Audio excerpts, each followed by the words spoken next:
धीरेन्द्र शास्त्री कर रहे हैं। हाँ, धीरेन्द्र शास्त्री कह रहे हैं, कई लोग कह रहे हैं, तो मैं करवा रहे हैं वो नहीं, कहीं करवा न रहे हैं। ये सब बेकार की बकवास की बातें हैं। ये क्या करवाएंगे बेचारे, इनके यहाँ से खुद ही भगदड़ मचा हुआ है। इनसे मैं फिर वही सवाल करता हूँ कि ये हिंदू राष्ट्र था, हिंदू राष्ट्र है, हिंदू राष्ट्र रहेगा। भैया तो आपके पेट में दर्द कहाँ? जब हिंदू राष्ट्र था ही, है ही, रहेगा ही, तो फिर ये चिल्ला चिल्ली हाय हल्ला क्यों? आप जैसे लोग विरोध कर रहे हैं ना। कहाँ विरोध कर रहे हैं?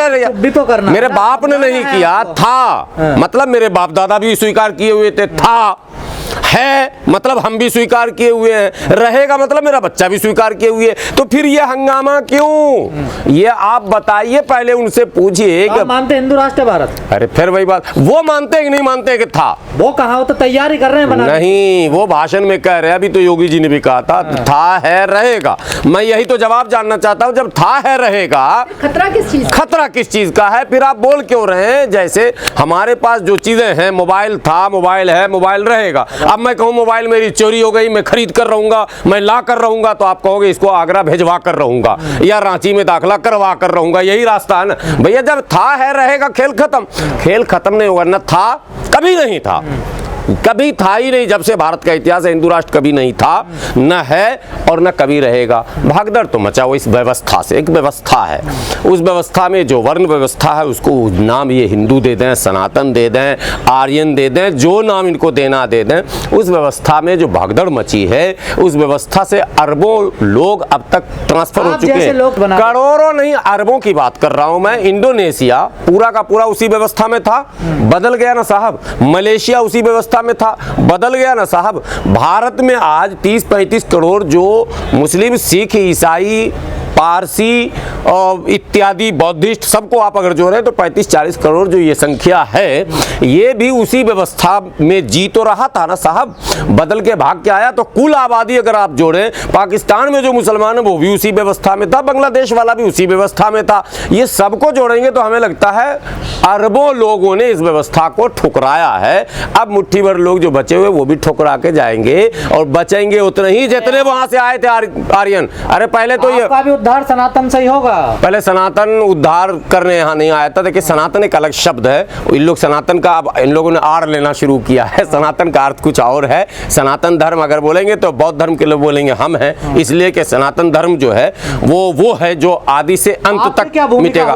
इस्लाम वाले कहते हैं कि सनातन हम हैं, इसलिए आप सनातन शब्द को मत इसमें लाइए। सनातन एक ठीक ठाक शब्द है, उसके अर्थ अलग हैं। धीरेन्द्र शास्त्री ठीक कर रहे हैं। नहीं, वो तो हिंदू राष्ट्र की बात कर रहे हैं, सनातन राष्ट्र कहाँ बोल रहे हैं। और देखिए, भारत के बारे में एक बात मैं कहूँ, भारत के अधिकांश लोग, 85% लोग आज भी आर्थिक, सामाजिक, राजनीतिक दृष्टिकोण से पीछे हैं।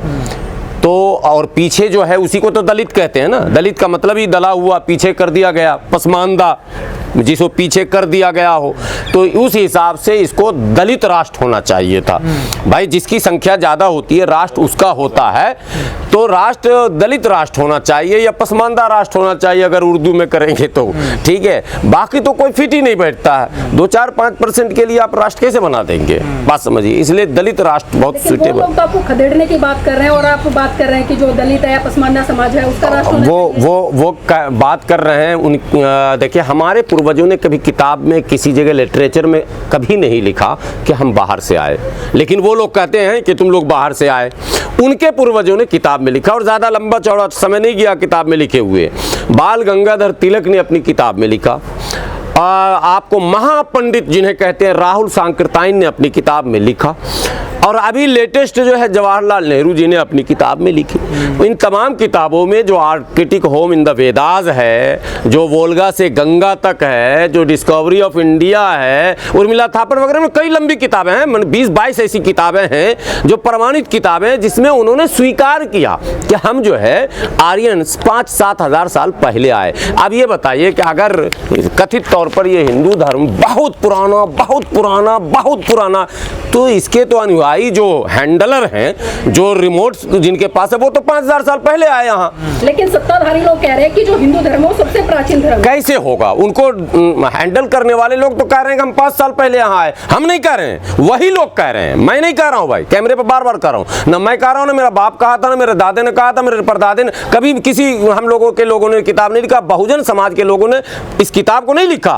किताब के लिखने वाले भी उसी समाज के, और माने बड़े चेहरे हैं उस समाज के, जिनकी आस्था उस समाज पर है। उन्होंने स्वीकार किया। अब चोर, एक मिनट, चोर कह रहा मैं चोरी किया, और आप दूसरे कह रहे तू चोर है, तू चोर। अजीब तरह खेल है भाई। वो कह रहा मैं बाहर से आया हूं, मैं विदेशी हूं, मैं यहाँ आक्रमणकारी हूं, मैंने बहुजन के उन तमाम शासक वर्ग के बड़े लोगों को जाल में फंसाया, उन्हें मारा, अपमानित किया, और इन पर हमने शासन अपनी व्यवस्था थोपी है। ये सब वो स्वीकार कर रहे, फिर कर रहे बहुत पुराने। कैसे खुदाई कर रहे हो तो निकल रहा कुछ और। पुराना जो है वो तो जमीन के नीचे है ना, खजाना, तो वो तो निकल रहा आज भी। इसलिए ये सारी बातें बकवास है, कोरा बकवास है। जब आदमी क्या होता है, दम निकलता है ना, दम जब निकलने लगता है तो बहुत फड़फड़ाता है। दरअसल इस व्यवस्था का अब दम निकल रहा है। अब जो है वो लोग आम चौक चौराहों पर, आम चाय की दुकानों पर भी इस व्यवस्था पर सवाल उठा रहे हैं। और सुनिए, केवल हिंदू धर्म में नहीं, तमाम धर्मों में यदि वो व्यवस्था जो जाकर वहां भी कीड़े दीमक की तरह कमजोर कर रही है, वहां भी उठने लगे हैं, तो ये, अरे हम क्यों, कोई नहीं मान रहा। कोई हिंदू लाके 10 खड़ा करो जो कहे हिंदू राष्ट्र हम बनाना चाहते हैं, कोई नहीं करेगा, कोई करेगा नहीं। सबको डेमोक्रेसी में मजा आ रहा। हम आज बोल रहे हैं, ये संविधान की देन है, अभिव्यक्ति की स्वतंत्रता। हम अगर पहन रहे हैं अच्छा, संविधान की देन है। हम खा रहे हैं अच्छा, संविधान है। क्यों हम लोगों को दास प्रथा की तरफ, गुलामी की तरफ लौटा रहे हो? पहनने के लिए कपड़े वो तय करेंगे, ड्रेस कोड वो देंगे, खाने का मेनू वो बताएंगे, क्या खाओगे, स्कूल में कौन पढ़ेगा कौन नहीं पढ़ेगा वो बताएंगे, कौन माने ज्ञानी बनेगा और कौन लाइन में सेवक रहेगा बना हुआ, ये सब वो तय करेंगे। हमारा संविधान कहता नहीं, आप में क्षमता है, आपके लिए अवसर है, रास्ते सबके लिए खुले हैं, आप मेहनत कीजिए, करते जाओ, पढ़ते जाओ, बढ़ते जाओ। ये है संविधान, इसी पर आस्था है। अगर बाबा साहब डर जाते तो इतना बड़ा आंदोलन खड़ा नहीं होता।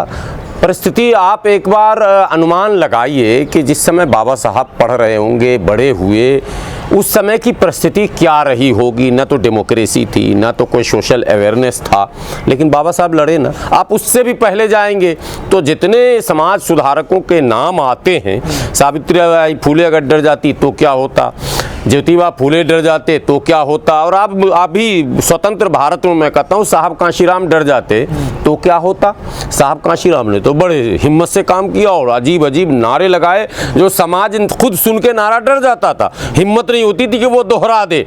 लेकिन साहब कांशीराम ने इतने जोरदार ढंग से वो मोमेंट चलाया कि गली गली में वो नारे सुनने को मिलने लगे।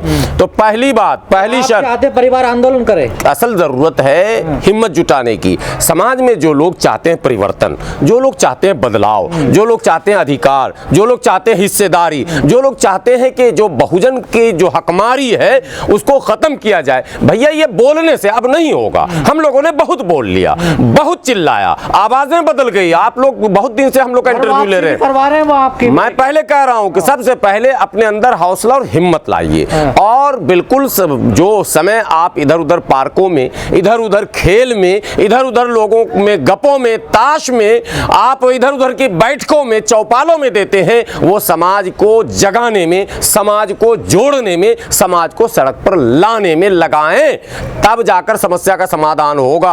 अब सुनिए,